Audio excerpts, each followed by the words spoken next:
a real honor to be here and part of this event. I would like all my other former speakers, to express my profound gratitude to the ministry for their outward vision, for their hospitality, for their generosity.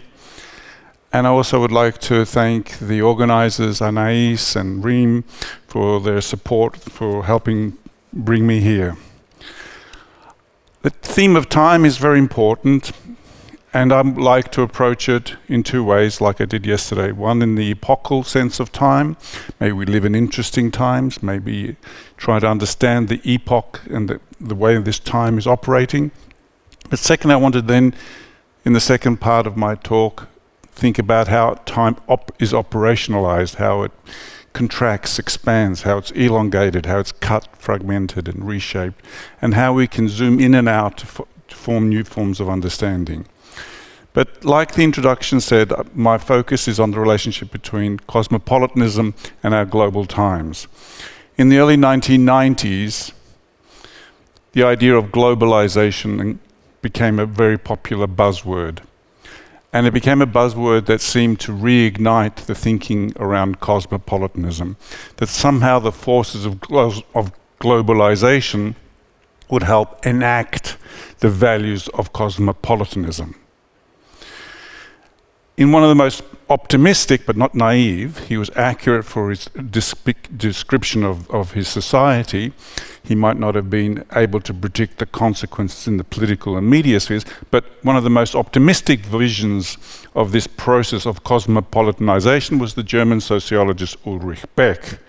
He firmly believed that the changes that were occurring around the world, the new forms of economic independence, the formation of transnational agencies, the increasing movement of people and goods and ideas, that this would lead to a greater level of cosmopolitanism in the world. Now, that optimism, as we all are powerfully and palpably aware, was very short-lived. We're increasingly aware that these forces and values did not align.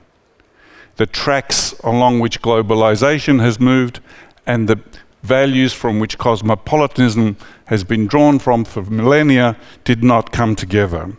There was not a greater harmonics between globalization and cosmopolitanism. What we saw and what we've experienced in the past 20 to 30 years is the spiking of inequalities. These contradictions between new transnational agencies coming into being at the same time as new neo-nationalism and populism also rearing its ugly head. We've seen a greater interpenetration of the art world, but at the same time artists complaining that their cultures and identities are not fully understood. So this movement towards a globalized world where everything would be integrated, where everything would be more transparent, where everything would be more standardized, has produced new costs and consequences and inspired a profound backlash. People have complained about the suffocating effect of homogenization and resented and repulsed from these new forms of global control. Now, while this contradiction, these tensions have become more palpable, other paradoxes have also come to the surfaces. On the one hand, it's hard to dispute that we're living in more global times, that globalization is proceeding still, but at the same time we are more and more conscious that nationalism and the nation state has not disappeared. In fact, there's a paradoxical dependency on one upon the other. Globalization could not exist without the material infrastructure that the nation state continues to provide. But at the same time, nation states and nationalism often appeal to globalizing markets and globalizing discourses. So this is a profound contradiction that's going on in terms of our understanding of how globalization and nation states have become increasingly interdependent, as well as producing more and more inequality and disequilibria. At the same time, they are locking into each other more and more. However, the consequences of this interlocking of globalization and the nation state has meant that cosmopolitanism has shifted and faded and moved further and further from the picture. Now let's unpack these consequences of the growing tension between globalization and cosmopolitanism. I'll try and do this in 5 ways. First, there's the historical claims about when cosmopolitanism was meant to come into being. The famous German philosopher of the Enlightenment, Immanuel Kant, argued that the nation-state was an intermediary phase in history. It was a sort of medium point that separated us from the earlier feudal and savage period of tribalism, and that finally we would emerge and grow towards becoming a cosmopolitan state. He famously claimed that the end of history, that the development point of history would be cosmopolitanism. Now that nice story of progression is hard to hold on to at this point in time. Equally, it's equally hard to hold on to liberal ideas of cosmopolitanism, which also presupposed a kind of neutral platform upon which cultural differences were negotiated and reconciled. The neutrality of liberal societies has also been put into question by this growing tension between cosmopolitan values and globalizing forces.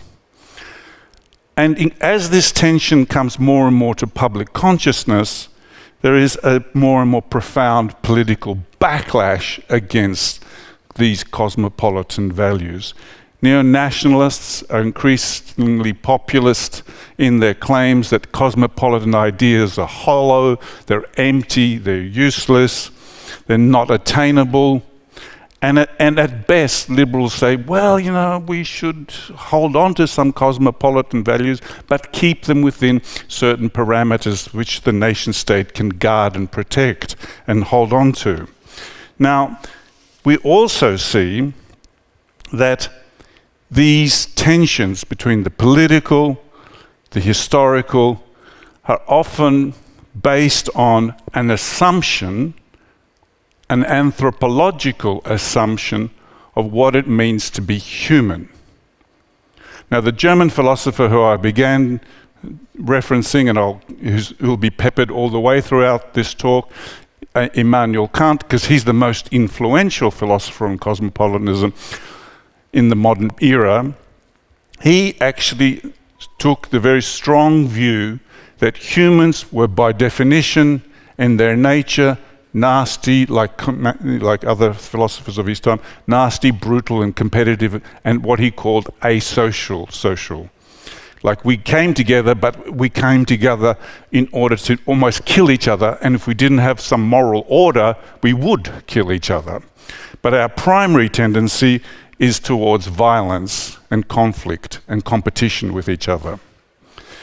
Now, this claim, because that's what it is, it's a claim about our human nature, puts violence and the death drive, thanatos, at the core of our identity and our being. Against that, the philosophers claim that we could wrap some moral order and political institutions to tame that inner beast, to control those violent urges, to prevent us from breaking into permanent conflict and war. So in a sense, the assumption is that our primary condition is violent, and with the benefit of political institutions which can regulate our conduct and moral values which can set us on the right path, and a political state that can reinforce and control these through their institutions, can control this behavior, we would be safe and move towards some kind of consensus that would be a cosmopolitan order. Now, that was the assumption upon which the whole vision of that cosmopolitanism could be built on.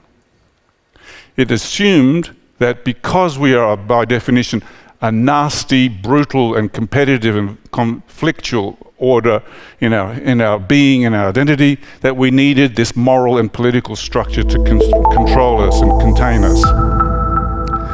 Now I'm going to end by proposing an alternative to that primary view of our human nature.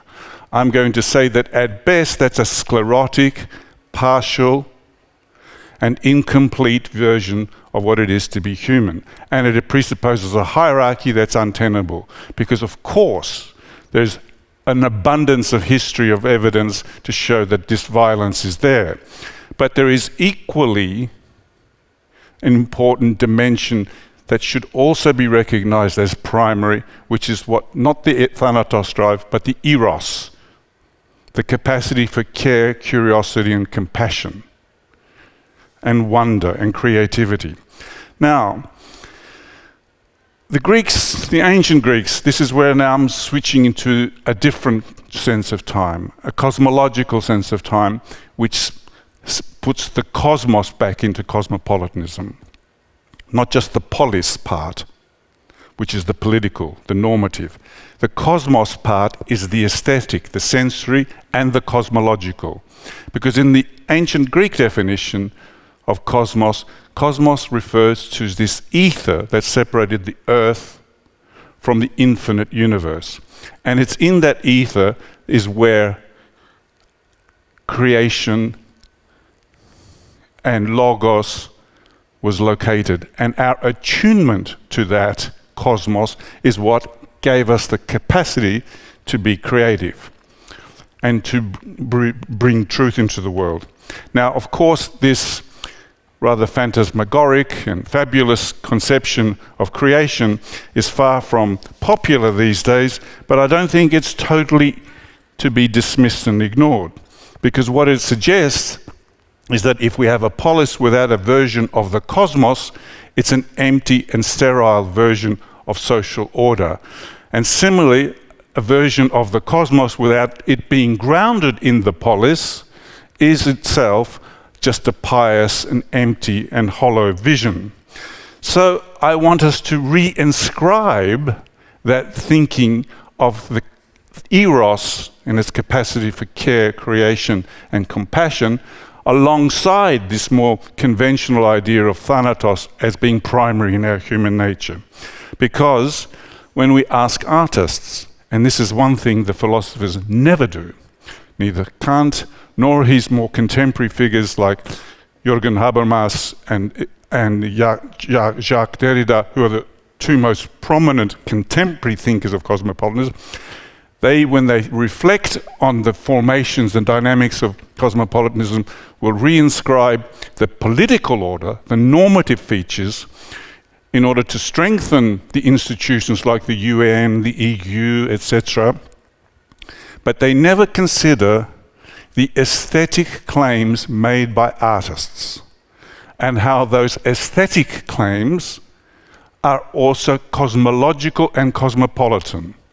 Because let's go back to history again. Pythagoras was once asked, why are humans on the earth? And he answered, to observe the sky.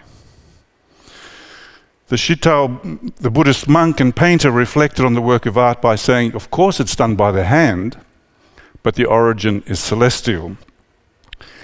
The modern artist, Malevich, who always carried a little mini telescope in his pocket, he always urged his comrades to fly with me to the abyss and to examine the celestial power of the universe. The Korean-born Japanese artist Lee Ufan, who would complete a single painting in one brushstroke, also declared that with each brushstroke, it was time with the breath. Each breath was itself in sync with the cosmos. So I cite these examples of artists in order for us to reimagine a version of the cosmos that combines the polis and cosmopolitanism with a connection that's far wider and deeper. And now these sorts of claims are often dismissed as merely worthy and beautiful but unrealizable. H.G. Wells once said in reply to this, yes, you can look far and wide throughout history and you will never see a city that was built purely in the name of cosmopolitanism. But he also says this ancient idea, which can be found in all the ancient texts from Egypt to China, has never died. So here is a phenomenon that's never been fully realized, but never disappears. And I think, and this is where the operational level comes into being, part of the reason why we have never seen the truth and breadth and depth of this concept is because our optics are often being too narrow. Now is the time, in a sense, to think of the world not just in terms of these open horizons for dialogue, for being connected to each other, for understanding the relational forms that bring us together, but now is also the time to recognize how cosmopolitan already exists in the ineffable, the subtle, the nebulous, the everyday forms of communication, the pleasure we get from doing things without any overt sense of reward, either in terms of status or in material benefit. Because cosmopolitanism, of course, is a beautiful and worthy ideal, but it's also something that's absolutely real in the everyday. Thank you very much for the time.